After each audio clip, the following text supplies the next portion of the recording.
नमस्कार, सक्षम भारत टीव्ही पाहणाऱ्या सर्व प्रेक्षकांचं मी श्रीकांत स्वागत करतो आहे। आपण आलो आहोत वेळाहरी।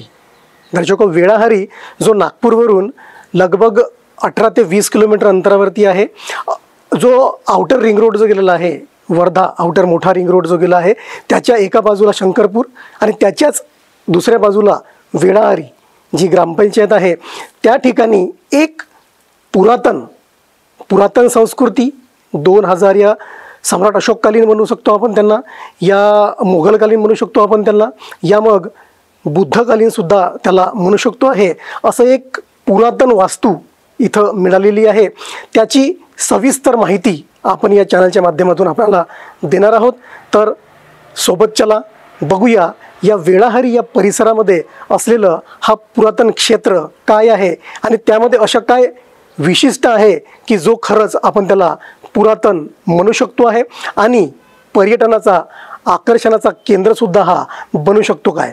तर चला बघूया सविस्तर याची माहिती आणि या परिसरामध्ये काय आहे त्याचे वास्तविक चित्र। या पुरातन जी वास्तू आहे याचं आपण बघू शकतो, हा दर्शनीय भाग जो आहे, दर्शनीय भाग आहे जो जसा आपण नवीन आता विचार जर केला आपण, तर आपण जे एक घर जेव्हा बनवतो आहोत तर बघा त्याला एक गेट असतो आहे, जिथून प्रवेशद्वार आपण म्हणतोय, प्रवेश असतो आहे, त्याच संकल्पनेचं जे इथं बांधकाम इथं दिसत आहे त्याचा दर्शनीय भाग जो आहे हा बघा, इकडे कंपाऊंड सारखं एक दिलेलं आहे, इकडे पण एक कंपाऊंड सारखं आहे आणि याच्या मधोमध जो आहे ही एक जागा सोडलेली दर्शनीय म्हणजे प्रवेशद्वार आपण ज्याला म्हणू शकतो आहे की ये जा करण्याकरता। आणि याच्या आतमध्ये जी वास्तू आहे एक खरंच बघा, हा प्रवेश आहे, आपण प्रवेश करत आहोत, प्रवेश दर्शनीय भागामधूनच प्रवेश करताना एक महल किल्ला असे एक यामध्ये चित्र दिसतो आहे आणि मधोमध बघा आपण बघू शकतोय की मधोमध पाण्याचा साठा दिसत आहे। तर एक विचार करण्याची गोष्ट आहे की पाण्याचा साठा, एकदम मधोमध पाण्याचा साठा जो आहे हा कसा काय, तर जाणून घेऊया समोर। आपण या दर्शनीय भागामध्ये आतमध्ये जात आहोत आता।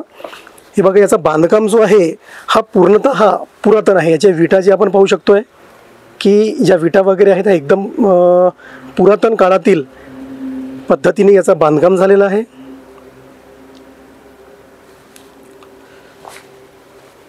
हा त्याचा मुख्य प्रवेश। यामध्ये बघा की आपण कुठे ना कुठे संकल्पना वाचली असेल बाहुली विहीर। बाहुली विहीरची संकल्पना बरेचदा हे काही आपल्याला भंडारा जिल्ह्यामध्ये पाहायला मिळतो आहे, काही गडचिरोली जिल्ह्यामध्ये, सोबतच आता हे एक नागपूर जिल्ह्यामध्ये पण मिळालेलं आहे की बाहुली विहीर। याची संकल्पना अशी असते की हे बघा, जसं की पूर्ण त्याचा परिसर जो आहे हा बांधकाम केलेला आहे। हा बघा वरपर्यंत आपण पाहू शकतोय, काही तर भाग तुटलेला पण असेल आणि काही भाग जो आहे हा आजही साबूत आहे।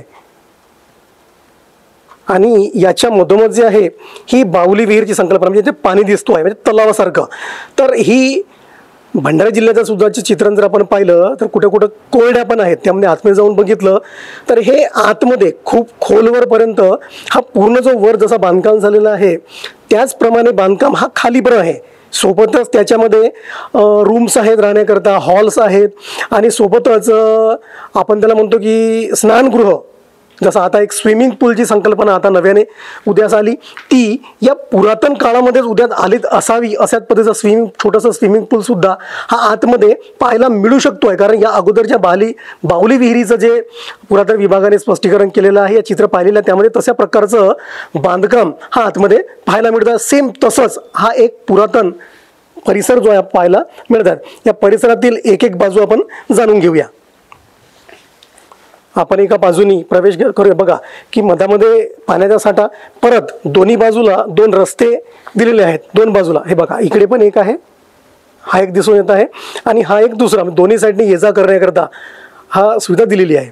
आपण यामधून आता समोर बघूया की याच्यामध्ये काय काय आणखी आपल्याला आढळून येतो आहे।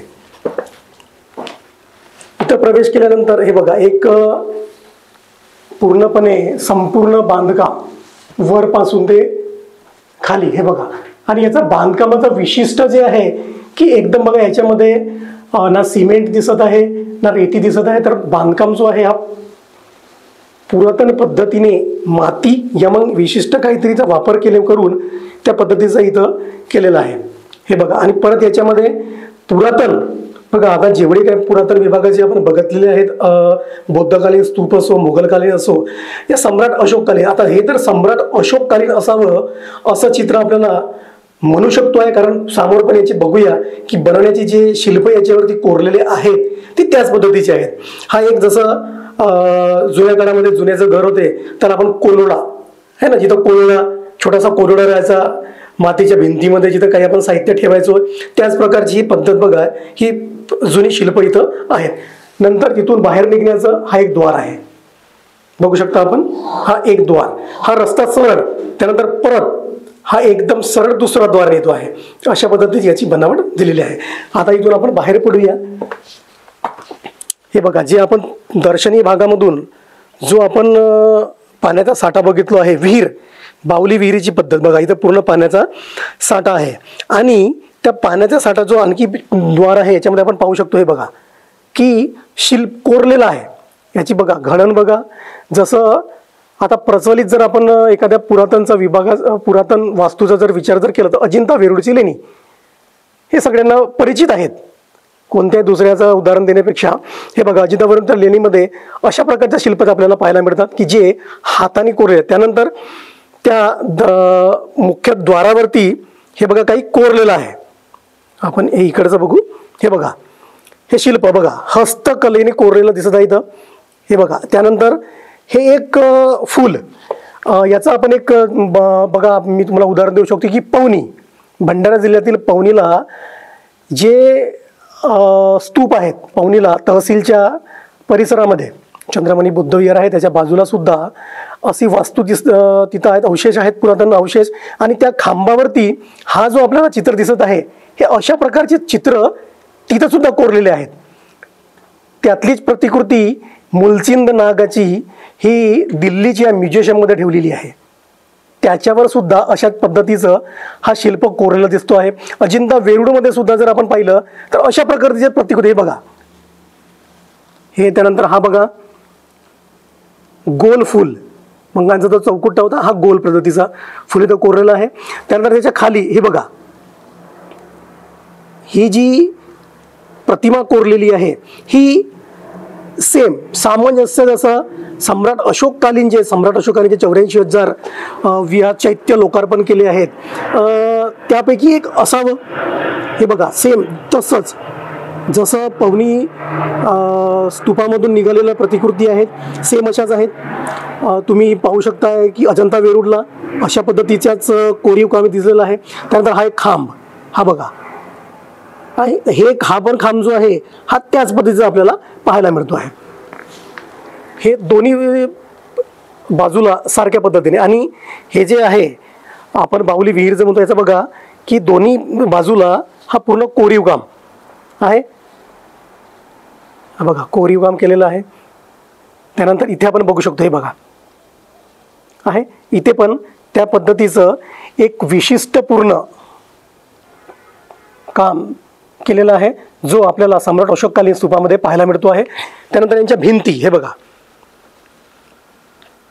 आहेत. याच्यामध्ये बघा विशिष्ट की जसं पुरातन विभाग सम्राट अशोककालीन स्तूपामध्ये पाहायला मिळतं, बुद्धकालीन स्तूपामध्ये पाहायला मिळतं, त्याच सेम पद्धतीचं हे इथं हे वॉल आहे, दिवाल. त्याच्यामध्ये बघा हे खाने दिलेले आहेत, मग त्याच्यामध्ये खांब दिलेले आहेत, एक असं विहार या मग पगोडासारखं तुम्हाला हे दिसेल की याच्यामध्ये काही मूर्त्या ठेवू शकतो आहे, काही शोभिवंत वस्तू ठेवू शकतो, अशा पद्धतीचं तिथं बनवलेलं आहे. त्यानंतर इथून बाहेर निघण्याकरता हा एक द्वार दिलेला आहे, हा द्वार आहे दुसरीकडे पास करण्याकरता. त्याला एकदम फ्रंटमध्ये सुद्धा त्याच पद्धतीचं प्रतिकृती आहे. हा एक द्वार दिलेला आहे, हा आपण बघू शकतो आहे, हा एक द्वार. या द्वाराने सुद्धा ये जा होऊ शकतो आहे, हा रस्ता सरळ बाहेर निघतो आहे, हे बघा.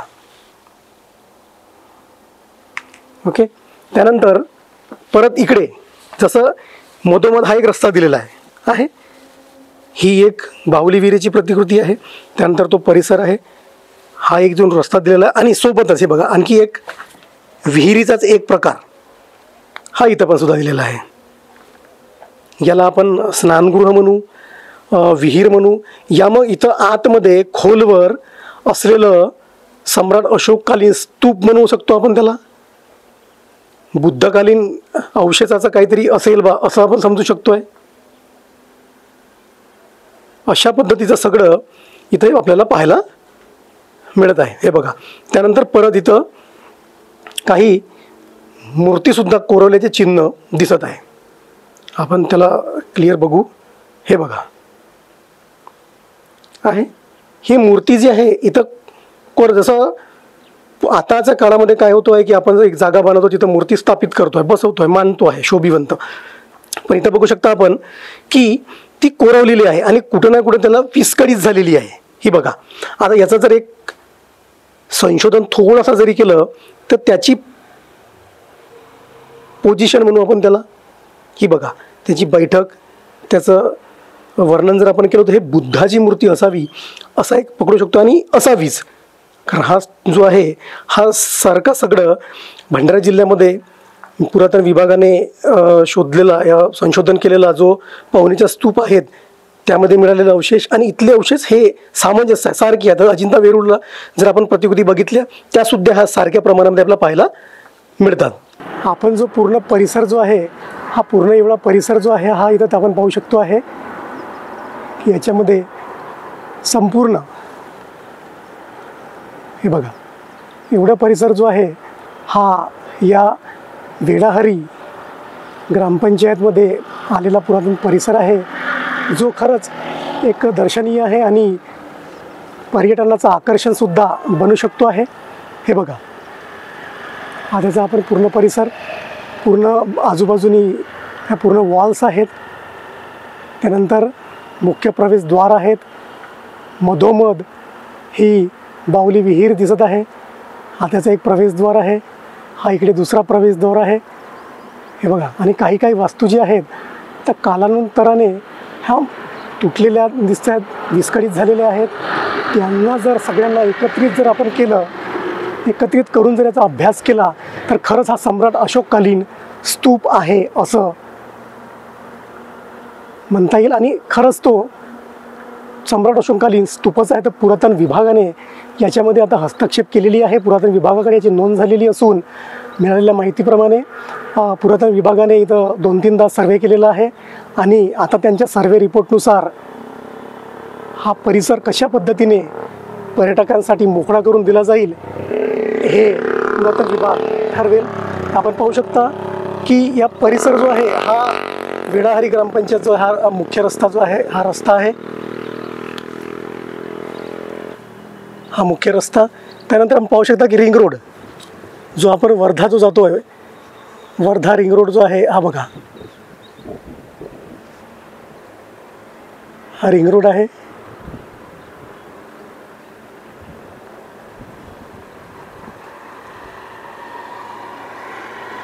रिंग रोड आणि या रिंग रोडला लागूनच हा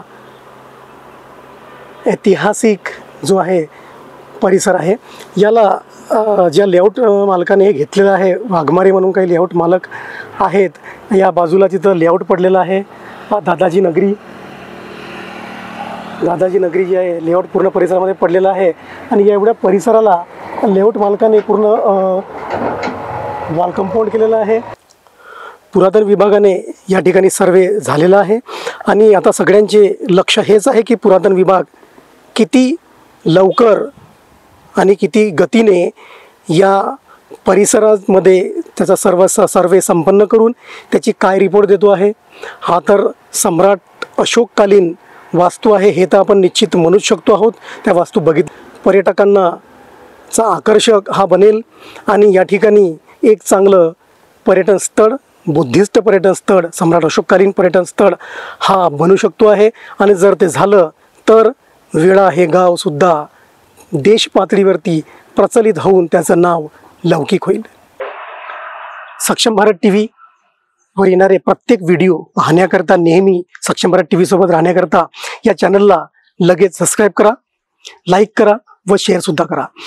आपली बातमी आपल्या परिसरामध्ये जर काही अशा बातम्या असतील ज्या या चॅनलच्या माध्यमातून आपल्याला दाखवायच्या असतील तर लगेच आम्हाला संपर्क करा. आम्ही आपली बातमी दाखवू, top to bottom, start to end. धन्यवाद.